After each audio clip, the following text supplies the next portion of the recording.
Norman Mailer was born in New Jersey and was graduated from Harvard in 1943, at which point he went to Southeast Asia to fight a war he approved of, one of the last ever.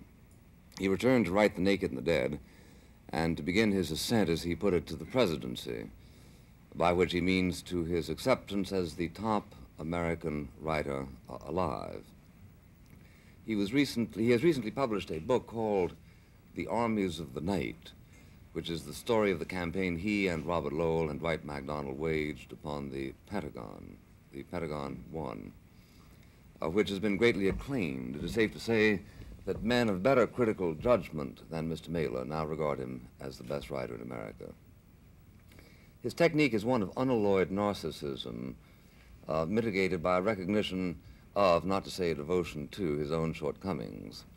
One unappreciative reviewer, a couple of books back, summarized, quotes, "We are assured that our hero fought one of his brawls after getting 2 hammer blows on the head, that he put Kennedy in office and could put Floyd Patterson back on his throne, that he outdebated Buckley, that he outwrites everybody since Hemingway and outloves everybody since Casanova. In short, that he can lick anybody in the house. It is a boast he should be able to make with some confidence. After these tirades, there cannot be many left in the house, and they deserve their licking." We are here to talk about Mr. Mailer's book and about Mr. Mailer, and, if possible, not about the war in Vietnam.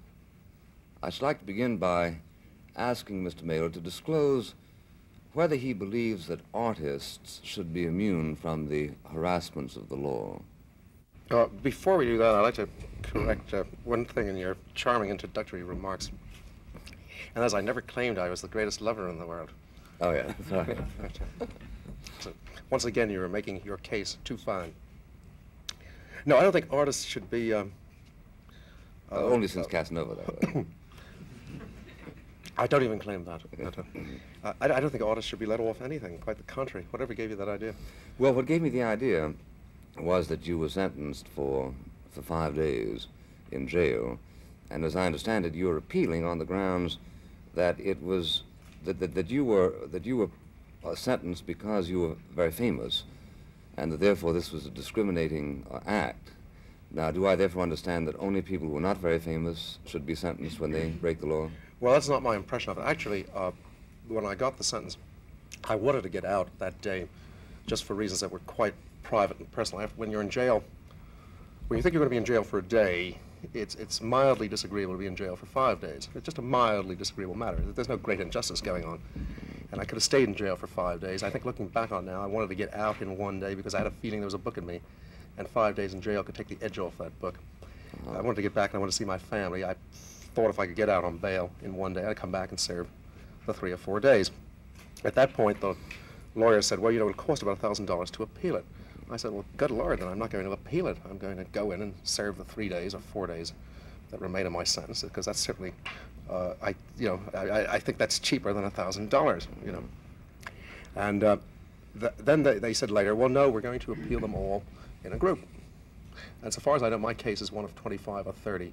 Now, if they've used that language, it's, as far as I'm concerned, it's perfectly pleasant lawyer talk. It's nothing to do with me.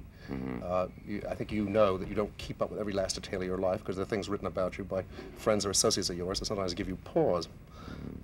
If I had been consulted, I would have said, no, don't word it that way. It's not the proper way to word it. So you wouldn't... Although I think there's no doubt that I was given the larger sentence because I was well known. The judge said so. He said he was making a point of me because I was well known. But on the other hand, you went down to Washington because you were well known, as your book makes clear, right? Oh, I'm not objecting. I mean, in other words, if he wanted to give me a larger sentence because I'm well known, fine. That's the judge's discretion. It's just that the lawyers may be thinking that, well, that's unfair. Yeah. If that's what they're appealing it on, fine. We've all made many jokes, my friends and I, about how this case is going to take 5 years and I'll get 4 days. You know? But I've not been. I don't think there's any miscarriage of justice going on. Well, do you, as a general proposition, believe that when you break the law, you should go to jail? Well, that's an enormously complex matter, and I want to get into it with you later. But on this one, I'd say, of course. You know, of course, in the limited sense that I was consciously breaking the law on this matter. And so I expected to be sent to jail. I also expected, I must admit, that the sentence would be very slight. But if I'd known it was greater, I think I still would have, you know, plan to get arrested because I wish to protest the war in Vietnam. Incidentally, I don't know how we're going to talk about all these matters without mentioning the war in Vietnam from time to time. Well, I don't mind particularly, except your agent told me that you very emphatically didn't want to talk about the war in Vietnam. Well, I wanted to talk I assume about... he was talking, or is he like your lawyer? Well, I have many lawyers and many agents. In other words, can we waive your agent? It wasn't the agent, Bill. Once again, you're inaccurate. It was the publisher's representative. I see. I should remember these distinctions. Yeah. Now, I wanted to talk about the Armies of the Night, which has a good bit to do about the war in Vietnam. Yeah. Actually, all I wanted was to keep us from getting into a general philosophical discussion, because I didn't see how we could do it in an hour, and I thought this would give us something to circle around. But also, with vast deference to your scholarship and your ability to misremember facts I never learned. I wanted to have something that I could have for a point of reference. That's why I wanted the book to be discussed. Oh, sure. I'm very anxious to discuss your book. Because I vaguely remember this. I think everyone should read, because I think it's an extremely interesting and enjoyable book, if that's the right word for it. Well, I wish someone on the right wing would write a book that would be as good, because it would be a great help to us on the left. I wanted to help the right wing to understand the left. You would notice it. No, I would notice it. You know, I mean, I have a love of literature. Yes. I think even Wall's a marvelous writer. Yeah. Yes, unfortunately, he's not an American. Yeah. Unfortunately, he's dead. That too. Well, the I do think that one gets a sense in reading your books that you develop your own forms of expiation, and that when you do something which is either ugly or preposterous, which is worse, at least by your standards, you sort of work it out of your system by writing ruthlessly about it. But it seems to me that part of the rules of your game, in which not everybody can play, is that these powers that you develop of self-exculpation are not necessarily those in which other people who don't belong to your own religion share. In other words, you can... You mean the Jewish religion or my private religion? No, obviously I didn't mean the Jewish religion, and you knew I didn't mean the Jewish religion. I learned the art of diversion from William F. Buckley. I mean that you know, your notion is that you can go down there, get sloshed, say silly and abusive things, which Time magazine writes up rather accurately. So you get sore. Witty Time things magazine. as well. They weren't just silly; they were also witty. Many of the remarks were quite witty. I saw a movie of that evening. Some of the stuff was pretty funny.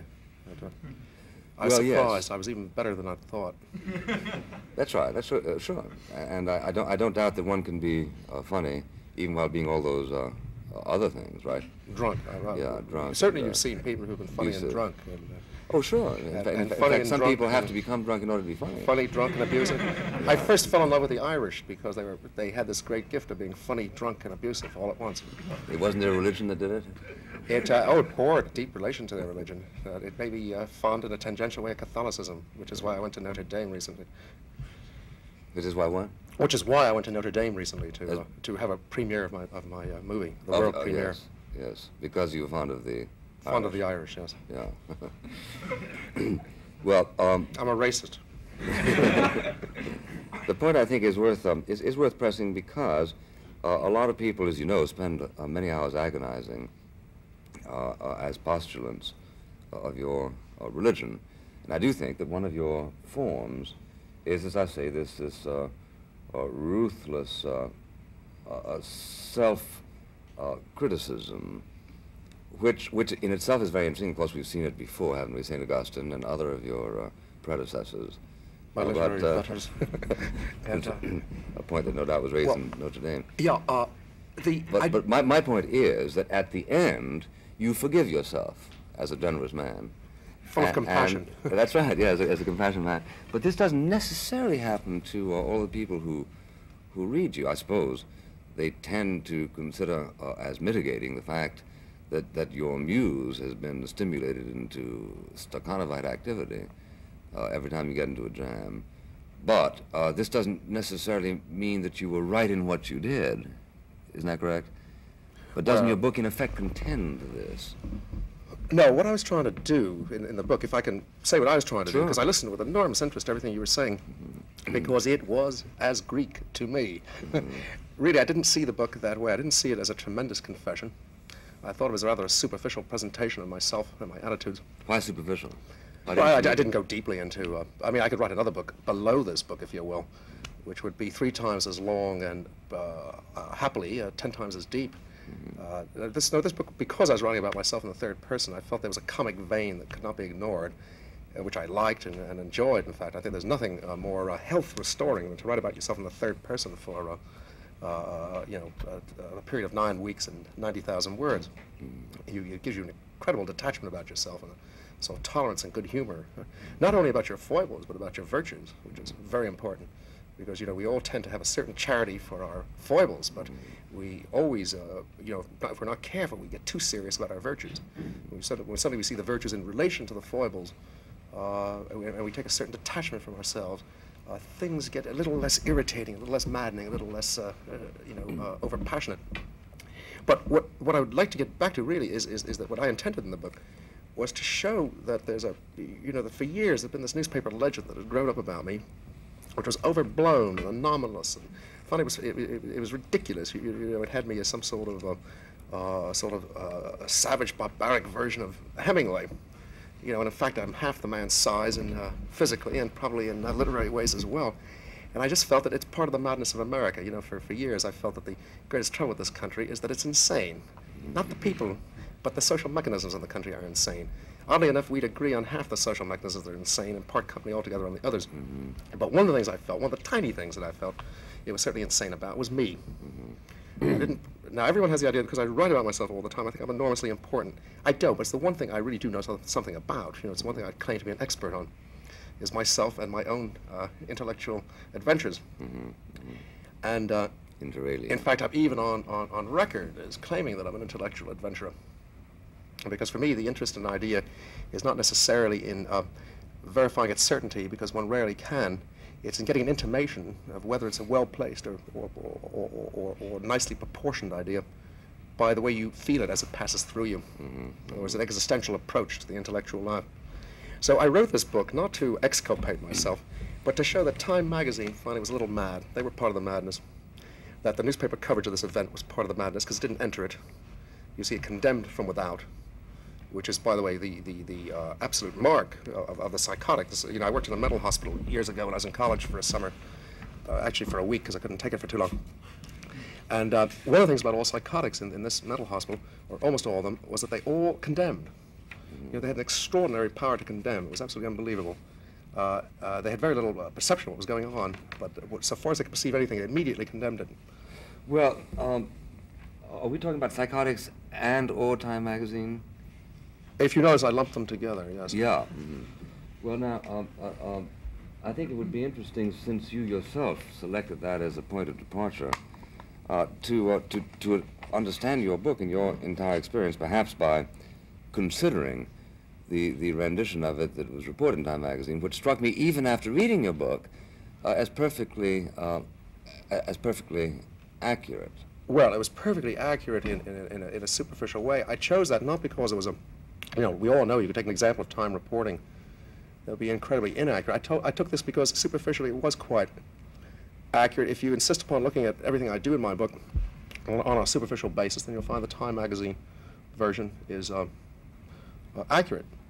But what I was interested in is that the real quality of an experience is never captured by not only Time, but by everything Time stands for. In other words, that kind of journalism, which appropriates experience rather than entering it. You see, there's a... Excuse me a second. Well, now, wait a minute. Let's back up a moment. In fact, as you recognize in the book, you were very drunk, right, when you were addressing this protest audience. Well, no, not very drunk. Very drunk. First of all, Time said I was staggering. They were wrong on that. I wasn't staggering. The proof that I wasn't staggering, I wasn't that drunk, is that after the meeting was over, I got down off the stage, walked around, talked to people, went to a party where I continued to drink for hours, and so home. Well, that's not exactly proof.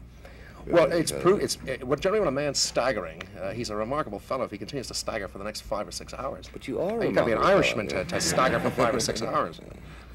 Well, I think that's a valid judgment, maybe. But Time magazine's point, I think, was that you moved into the situation, took advantage of it, perhaps because you were nervous, as indeed you were, Well, self-conscious, as indeed you were. I'm quoting you, not time, at this particular moment. And that Well, I under wasn't nervous. circumstances, it was a pretty conspicuous Mailer performance. I mean, the kind of thing that people talk about for years to come. I think in all these years, I've probably had about 3 or 4 occasions when I have had a lot to drink and talked in public, and maybe more. Well, that's why I Maybe say highly conspicuous. a highly conspicuous Mailer performance. When you say a Mailer performance, it assumes it's the sort of thing that goes on once a week. No, no, no. I say highly conspicuous. Yeah, assuming that you were drunk every time you talked, it wouldn't have been highly conspicuous. And in more than would have been highly conspicuous if Joey Lewis, let's say, Well, the sense I got, performance. the sense I got from your 4 words was that it was a typical Mailer performance. Well, You see, now maybe I you should misinterpreted. study Maybe I was the unfair inflections to of the you. language. I was listening to the nuances of your voice. Well, what Time magazine, after all, said was after more obscenities, Mailer introduced poet Robert Lowell, who got annoyed at requests to speak louder. I'll bellow, but it won't do any good, he said, and proceeded to read from Lord Weary's Castle. By the time the action shifted to the Pentagon, Mailer was perky enough to get himself arrested by 2 marshals. Quotes, I transgressed a police line, he explained with some pride, on the way to the lockup, where the toilet facilities are scarce indeed, and the coffee mugs are low octane. Isn't that pure time? Where the toilet facilities are scarce. That's pretty good, don't you think? It's good for time. After all, you were talking about micturation in your book. I never thought I'd hear Well, you that's- utter a word with that many syllables. That's it's the influence. It's because of our close and continuing correspondence. That's another example of Time magazine at work, though. You know, they earlier in this they talk of my engaging in a scatological solo. You know, an extraordinarily ambiguous remark. I mean, what was I doing? Was I acting like a monkey, throwing gobbets? You know, that's what you get from the idea of a scatological solo. Whereas actually, the confession I made that night was about micturation, wasn't it? See, now there's a physical, spiritual, and probably a philosophical difference between scatological matters and acts of micturation. Well, I can see that you're a student of the subject, but Well, I'm glad you can keep up with me. No, I didn't say I could. I said I can see that you're a student of the subject. Let's try to refocus the discussion. Mine is that Time magazine observed a lot of people waiting to hear some lectures that you weren't, to use your own word, staggering. Or was that their word? Their word was that I was Their staggering. word. My word, and I give it to you in confidence, was that I was not. Okay, that you're not. Okay. But I was bobbing and weaving, but I always do that in public. I mean, I'm doing it right now, you know. Yeah. But you... Who knows where the next question is coming from, you know. Yeah. But what... I think really that it's worthwhile, rather than to ask, you know, just how sober were you, to ask why was the fact of your drinking and the fact of your behaving noticeably, which resulted in news stories in Time magazine and lots of whisperings around the country, why is that a part of the experience as it relates to the moral of this book? Because the book does have a moral, doesn't it? Well, I could answer that. I could answer you for 5 minutes. Let me try to take 2.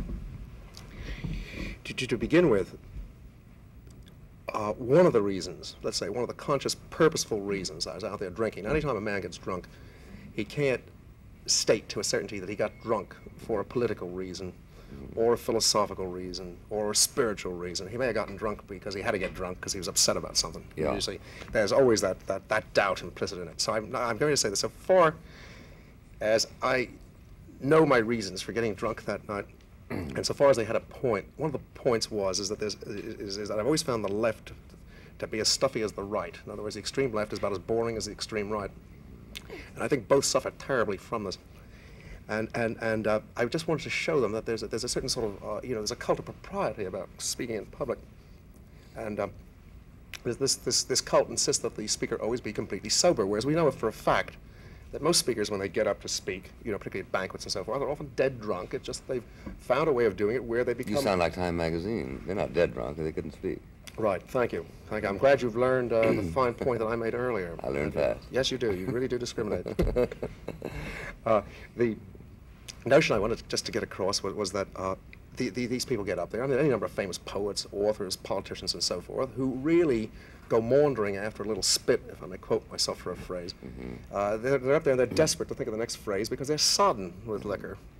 But they take a sensen before they go on, and they sip a lot of water, and they speak slowly, and they say nothing, and they're dully applauded, and they go home. They don't create a disturbance. Why are they asked back? Why are they asked back? Because they have a name, because people forget, and because they're not trouble, which is also important. I mean, sometimes you're asked back because you're trouble, and sometimes you're asked back because you're not trouble. Depends on the little institution that's inviting you. At any rate, I just wanted to get up there and just show them, man, could be drunk and make no pretensions about it and have a marvelous time. There's also a literary tradition about a literary figure, so-called or legitimate, getting up in public, drunk, and having a good time. Some of the brightest things ever said are said when you're drunk because the devil is with you then. You know that as a good Catholic.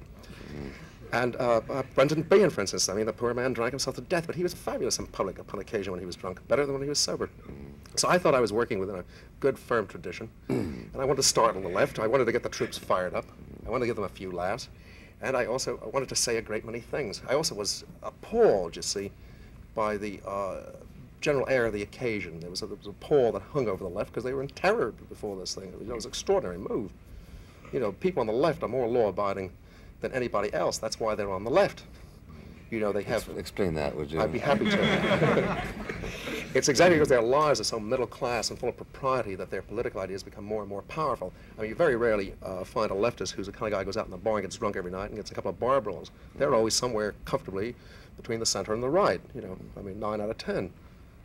I know that much of your support when you ran for mayor came from fellows like that, because I used to run into them often. Mayor, what do you got against Buckley? Yeah. Well, that was just proper enthusiasm, or something.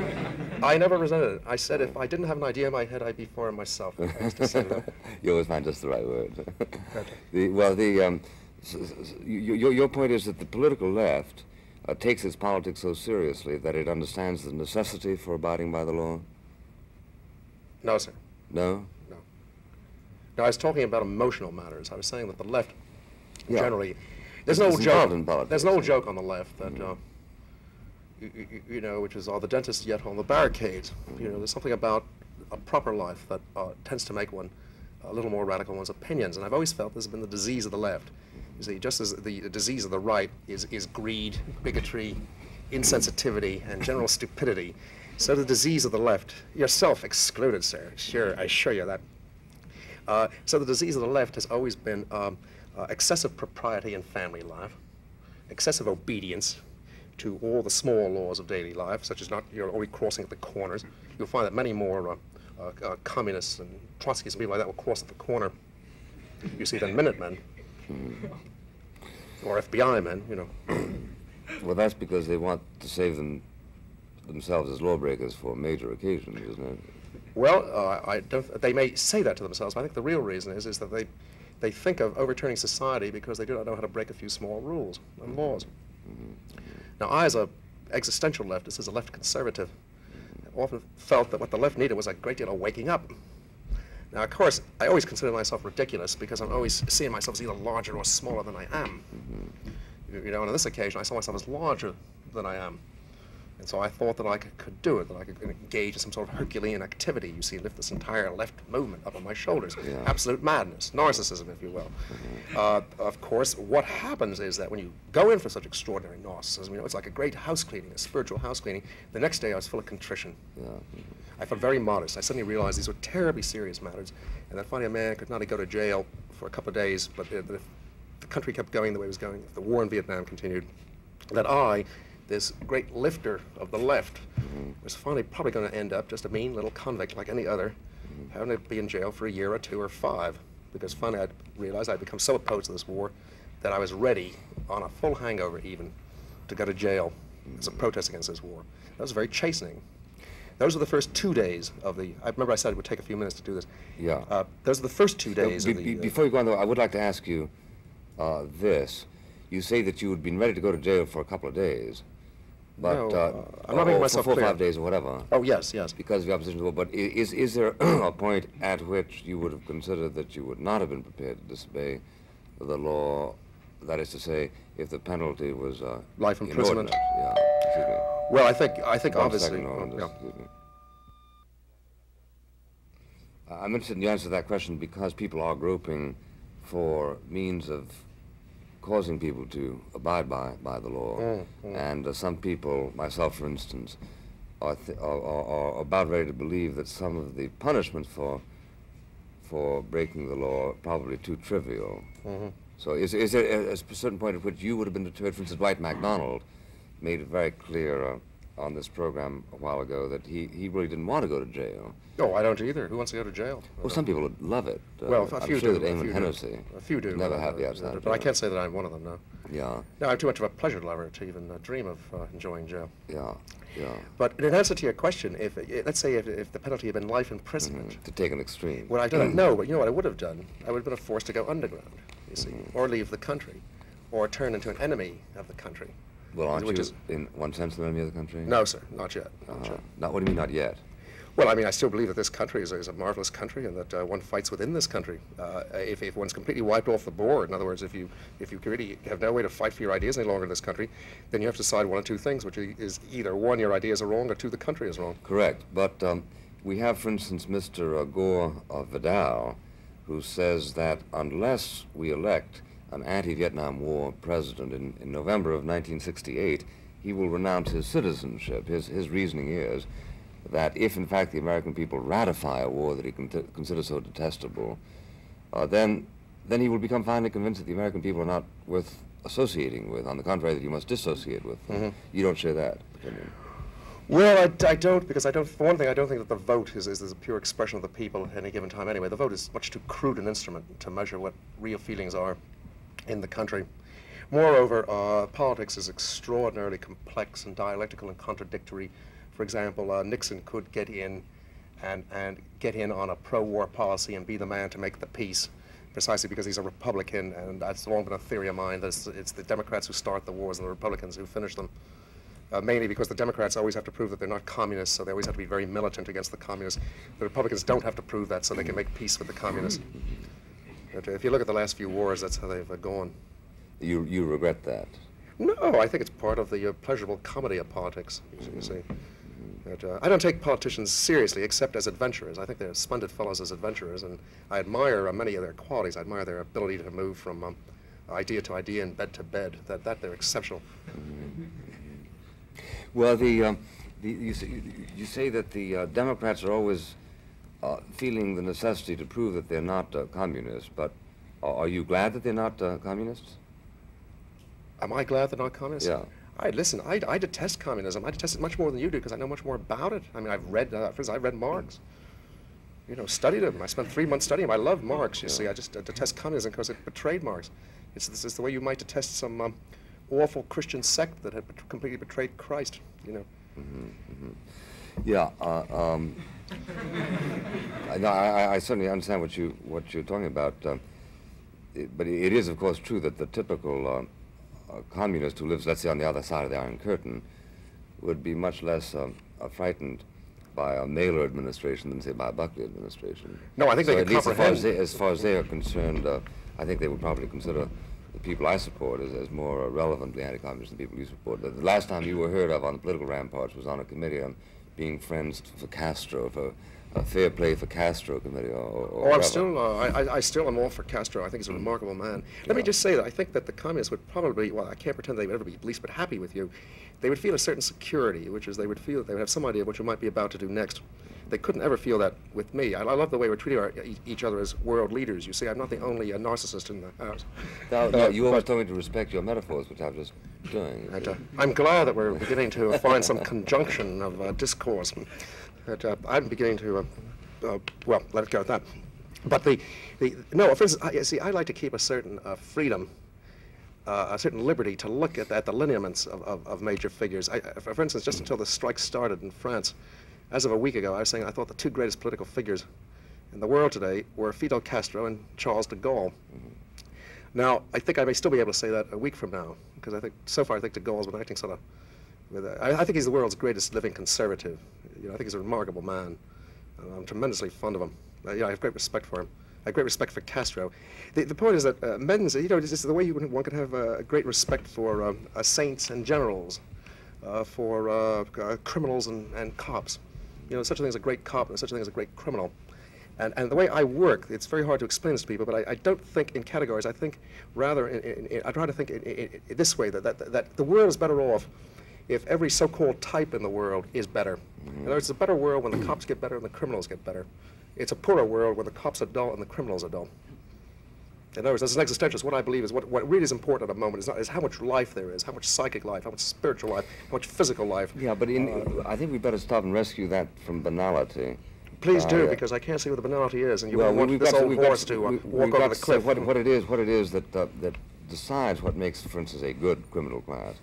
For instance, we don't... imagination, vitality, brilliance. We might say that Hitler showed extraordinary imagination when you consider the scale in which he undertook genocide. He was absolutely untrue to his own ideas. He betrayed his own ideas and led the world this is to introduce another element. Presumably the ideas of the criminal, whether the criminal is a mass murderer or an arson or a thief, is to perfect his craft. Well, so if you're asking for better criminal, I think you better make it clear what it is. Let me say that I obviously am not going to carry this to every ridiculous extreme. A mass murderer. Well, a mass murderer is not necessarily a criminal. You know, one of the best remarks that Marx ever made, and I do recommend them for your reading, or maybe this was Engels, in fact, is that... You asking me? Oh, no, sir, no. If you know the answer, though, I'll be in your service. Is that quantity changes quality. You see, a man who kills one man may be moral or immoral. We can't know. We have to know intimately what happened. Generally, the assumption is that he was immoral, grievously immoral. At the very least, we know that he has changed his life so profoundly, and that he is now so much, if you believe in an immortal soul, as I do, which you can gain or lose, that he has so endangered his soul that we cannot look upon his condition as a light one, you know, and I would not presume to judge him too quickly. A man who murders 4 or 5 people is already a man of an altogether different sort. A man who murders millions is a man who defies our conception of what it is to be a man. And so for that reason, I would be perfectly willing to let my hypothesis dwindle and die long before we get to the man who kills 3 or 4 people. You see, we have to be allowed a little wit when we speak of these matters. You know. How long is long before you kill 3 or 4 people? One. Once a philosopher, twice a pervert. That's the key to keep in mind. I don't promise to keep it in mind. I promise to keep in mind that you keep it in mind. Well, actually, it's not mine. It's Voltaire's. Yeah. Well, your notion then that the improvement of people in categories is something which you as an artist desire, and you do not or do relate this to your position as a leftist. Well, to be honest, I'm a left conservative, you know, and since that's an odd category to say the least, I don't think of myself as a leftist anymore. I think of myself as a left conservative. You know, there are places where trees are quite as important as people. There are places where you have to draw the line. We have to say, well, maybe it may even be better that a few people go hungry, you see, than that everyone have banal food. You know, which is after all part of the problem, I think, of the modern temper, which is, you know, how do we solve all this? And therefore it makes no difference to you, as far as I can understand, what is the effect of an individual's regime on the people that he rules, so much as it makes a difference what is the style by which he rules. For instance, we know that the flight from Cuba is on the scale of the flight from Hitler, larger, as a matter of fact, as a matter of percentage of the national population. We know that conventional and unconventional freedoms don't exist, including certain freedoms that you profess yourself, I'm sure convincingly, as attached to. And yet you admire Castro. What is it about Castro that you find so admirable? And how is it that you permit him to defy your twice a pervert rule, since he's killed twice times 1,000 people? Oh, well, look, all government leaders kill people. I mean, you know, that you take for granted. Not all. Bill, excuse me, Mr. Buckley, we cannot mix these categories. Yeah. If we're talking about murderers, you know, I say I draw the line at once philosopher, twice pervert. You don't talk about governments. Governments kill one way or another. They kill in all sorts of ways. I mean, we can talk about how people get killed in America. Now, we might part company on it. You might say that they die because they get into automobile accidents. Ralph Nader might say they die because there's been a systematic lack of effort to design cars properly to protect the people who drive them. You see what I'm getting at? Yeah. I could say that people die in New York City at an incredible rate of lung cancer because the air in the city is no longer fit to breathe. You might say, well, that's part of the 20th century. I might say it's part of the greed and blindness of the American capitalist system. Yeah, but I think that there's an obvious distinction here that if it escapes you or oughtn't to, which is that one has to distinguish between the quality of the act of somebody who kills somebody in an effort to insist that a society oblige his views of how it ought to proceed, and somebody who simply killed, in a sense, accidentally, as a result of how that particular society evolutionized. I don't think, for instance, that Henry Ford, the discoverer of the automobile, should go down in anybody's history book as the greatest mass murderer of the century, even though more people have been killed by automobiles probably than by almost any other means short of war. This is surely elementary, but not so much so that you... But I'm not... You're extending my point to a place where it becomes absurd, which is not quite the same thing as my point, which is over here. You know, not all remarks can be extrapolated out to infinity. In fact, most remarks fall off the table at a certain point. That's the mark of the fanatic, yeah. Yeah, well, I mean, yes, anyone who would make that remark about Ford would be a fanatic. Yeah. I'm not a fanatic. In fact, I'm trying to extirpate fanaticism in conversation wherever I find it. Well, you keep curious company under the circumstances. You mean with Castro? Let's get well, back to Castro. Certainly with Castro, but also with some of the gang who go around saying that Lyndon Johnson is the greatest mass murderer of the age and all that kind of business. Well, I'll tell you what I will say about Lyndon Johnson. I'll tell you what I will say about Lyndon Johnson, which is that given this country, given this sort of fine, marvelous country with its extraordinarily agreeable, genial life, you know, in so many ways, with the easiness of life in America, with the prosperity of life in America, the fact that we go around burning children in Asia makes him, in my mind, a murderer of such ominous and abominable propensities that while I would not wish to say he was superior to Hitler in that category, he is a shocking man. That I would say. Yeah, well, I think it's a pretty shocking thing for you to say under the circumstances. To begin with, incredibly You mean being your guest vulgar, to say that we go around burning children in Vietnam. There's a sense in which everyone, I think, ought to be mature enough to recognize that one of the things that makes war despicable is that war is despicable. And if we could have very pleasant wars in which women and children and men over 29 and under 19 were never hurt, and that all deaths should be neat and punctilious, then we might be able to speak about wars in other senses. But the very fact that children get burned in a war is simply an acknowledgement of the fact that children exist. It's an acknowledgement of nothing else than that. Well, and if you're trying to insinuate, then I think you should be apologetic for having done so, that Lyndon Johnson attempts to burn children because this is how he satisfies his perversity. May I answer that? Then you need to write another book of I need a explanation. couple of minutes to answer that. Yeah. Just a couple of minutes. The thought of the occurs first to me is that there is a way to have the kind of war you talk about, a clean war. War, by now, I believe, is fought for image. In other words, short of a nuclear war, in which there would be a real exchange of power, to which one country would finally end up physically dominant over another country, the sort of wars that go on now are really wars which, in effect, state, keep your peace. We are stronger than you. Do not move in on us. Do not invade. Do not attack. If we could just adopt a little convention to recognize that ground wars by now and air wars, which are short of nuclear wars, are fought for image, we could buy a tract of land in the Amazon. Why do you call it image? For instance, when Israel tries to rebuff the Arabs, do you call it image that was they a different war. designed? That was an altogether different war. Are we going to talk about all wars? All wars are different except those that you say are the same. No. I don't. I'm perfectly. First place, you start out by saying all wars nowadays are fought for image except nuclear wars. So I brought up the Israeli war. Now you say except it. Are you going to wrench everything as inapplicable to your generality? I said all our wars. All right, I was imprecise. I'll give you that. All our wars are fought for image. All our wars with communism are fought for image. We obviously can't have a war with communism which is going to dominate communism. We're not capable of defeating the communists anymore, and the communists are not capable of defeating us any longer in a ground-air war. It would have to be a nuclear war for one side to win, then obviously, or so it seems, there'd be very little left. Let's go on and finish one point at a time. I don't want to leave all these points left behind, like Castro, Israel, what have you. I have a perfect right to separate wars, to speak of one war as being a good war and another war not being a good war. Because if you don't do that, then you have to argue that all wars are good or all wars are bad. And to test the point of view that says all wars are bad, because then you end up with a sort of with nothing but vegetarians and pacifists.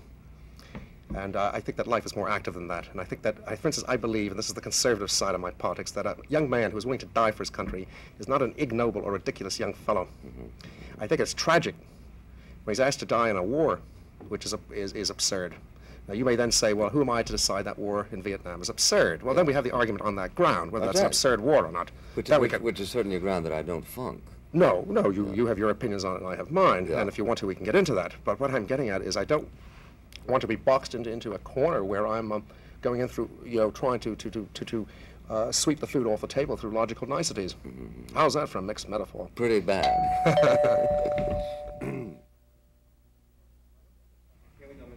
Yeah. You were saying, Mr. Mailer. But I wanted to get back on some of the points that we bypassed Yeah. while we were talking quickly. One of them is my feelings about Castro. Yeah.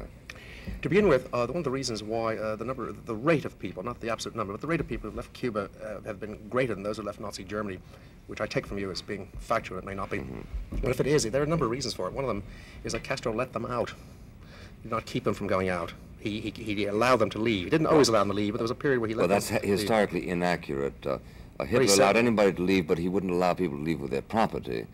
Castro has not allowed anybody to leave with his property and has been extremely erratic in the flow of people that he allows out. For instance, he makes them go to Madrid, which means that anybody who leaves has to be capitalized to the tune of about $800 for a ticket to Madrid on over to North America, which is a form of torture that I don't think you particularly admire. It's not agreeable. No, I would not admire that. And in fact, if I were ever to talk to him, I would talk to him and say, why do you Cut do it that? out, yeah. I Why wouldn't say don't you- cut it out. I'd say, why do you do that? Yeah, what would he say?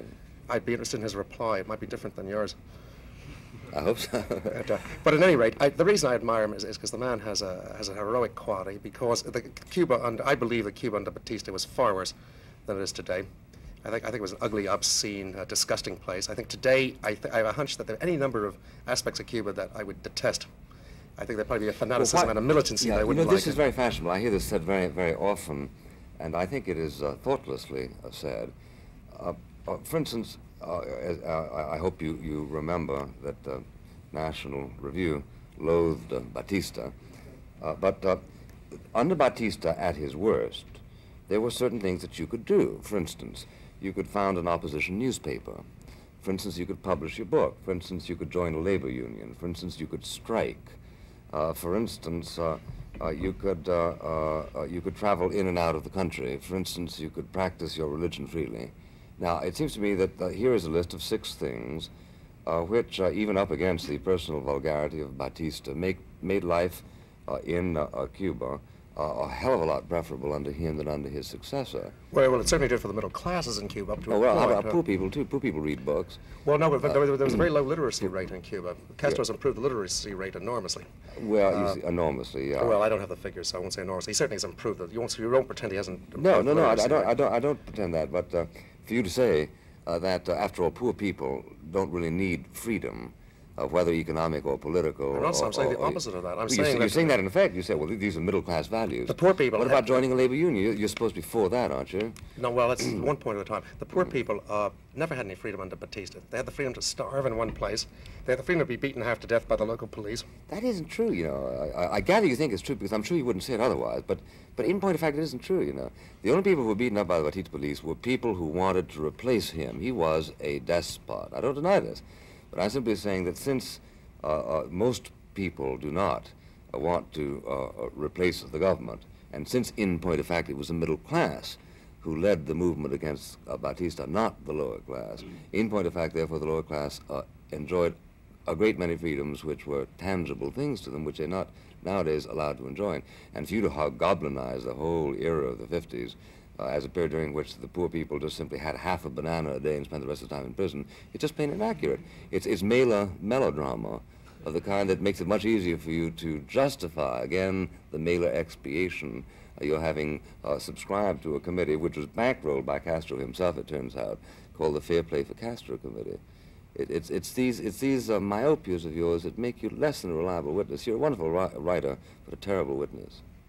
Well, are you done? The point that I get back to is why I think Castro's a great man. Great men are great men because they have the imagination to seize a moment in their history and embody it and move a country from one condition to another. It's then left for the likes of you and me to debate the points of whether the country's been improved or has not improved, I could answer everything you've said by saying there's an extraordinary spirit in Cuba today. There's an atmosphere of hope that from many of the things I've heard. Nazi Germany, too. Well, we could get into that too if we had time. Sometimes a country can feel great hope and not be moving in a good direction, be moving in a hideous direction. Sometimes a country can be moving in a hideous direction and feel great hope because the entire world is obscene. Yeah, sure. I mean, the world is heading toward an abyss. I think and any orgy of killing releases this. Releases positive emotions because people feel animal again and alive, whereas modern technological society is destroying them. But all I'm getting is these are enormous points. But the one point I do want to make is that Castro had the ability to fight the 20th century, and that's why I admire him profoundly. When he landed in Cuba to take to try to take Cuba away from Batista, he landed with 80 men. 68 of them were killed in the first couple of days. They were without food for 5 days, wandering at night. At a certain point on the 5th day, he turned to the other people and he said, "The days of the dictatorship are numbered." And the man who reported this said, "I thought our leader was mad." Well, of course, he was mad unless he succeeded. You see, many a man has said something like that on such an occasion. He succeeded, which meant that he had, the man has a greatness which nobody on the right wing has ever been willing to allow him. By the same token, de Gaulle has a greatness. De Gaulle had the ability to see that the only way France was going to be able to... Do you know why I disagree with you? For this very reason, that expeditions of this kind are not uncommon in this century or in others. And I join with you in admiring the quality of the stubborn idealism of the people who join in these expeditions. But in point of fact, it's not, as a general rule, they who make them successful. It's historical and accidental events that decide whether or not Castro is going to descend from the Sierra Maestra. For instance, if it had been that a particular sharpshooter had actually sighted Castro. They didn't. But the fact that it was pure accident. I don't believe it was pure accident. It was an accident that John Kennedy was shot and Franklin Delano Roosevelt wasn't by the assassin who killed Cermak instead. Well, of course we get into that. This does make Oswald a man of history in the sense in which you're talking about it. Well, then we don't know that Oswald did the killing altogether, do we? I do. Well, see, I don't. Every time you speak or I speak, we open a can of beans. Yeah. The floor is littered with beans by now. Would you mind answering this gentleman's question? Because excuse me. Yes. Mr. Mailer, I'd just like to know what happened. When I read your work, The Armies of the Night, when it was published in Harper's, you were so much more aggressive. I mean, you said what you wanted, and, that was it. Here, I seem to think that you're circling around. You're going around everything. And fractious. Fractious? What is fractious? And fractious. That's what Dwight McDonald said about it. I can only say that I was doing my best and speaking as quickly as I could, trying to get as much in as I could. If you think I didn't do well, I'm dashed. I hope there are millions who disagree with you. Yes. Mr. Mailer, you were talking before. This on? No. You were talking before about your belief in a soul and your belief in losing and gaining a soul. Yet you also have this feeling, this existential philosophy which you have. And the two seem very contradictory, the belief in a soul and a God, I would believe, and an existentialism, which would be atheistic. They seem to contradict. No. Yeah. Kierkegaard was an existentialist. Sartre is the leading existential atheist.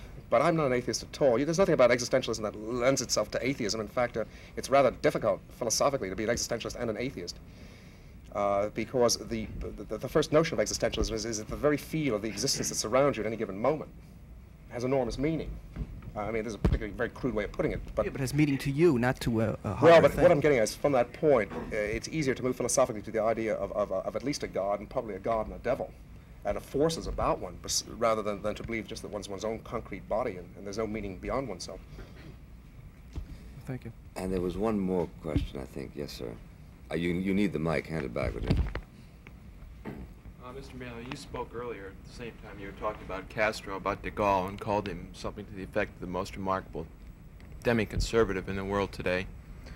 Do you find that, are you basing that judgment upon the way he's sustained his regime in the context of the events of the past few days?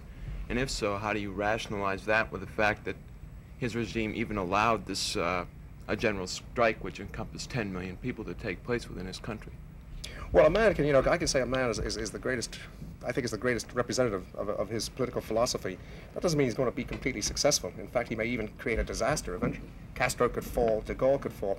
What I admire de Gaulle for is I think at a certain point he had a profound comprehension of the French character, if you will. And I think what he felt was that France was going to perish from within. It was just going to dissipate itself if it tried to enter the European community of nations as one other nation. In other words, it would end up being the least important nation. And what he saw was that France had to become the power again in Europe, because Frenchmen just couldn't take themselves seriously unless they were at least the most important nation in Europe. And so he set out to do that, and he made a whole series of very bold strokes, which also consisted of breaking up a great many alliances with America and England, which was a very risky thing for him to do. In other words, he was a bold man. He was very bold. He was bold the way Churchill was bold, took bold steps. The mark of a good conservative to me always is that they're bold. Well, come on. Why is that the mark of a good conservative? Well, because conservatism, since it does hold to so many fixed positions, you see, is always in danger of dying of not obesity, but that thing where you have too much water and edema. I think edema is the natural disease of the conservative. And so there's a certain boldness. In fact, the conservative modes of life, after all, most conservatives are horse jumpers. Well, in that parallel sense, what would be the mark of a good liberal? There are times when I say there's no such thing as a good liberal. Stolidity? Well, I can't talk about liberals because I think they're the agents of the technological society all over the world. Good night. Thank you.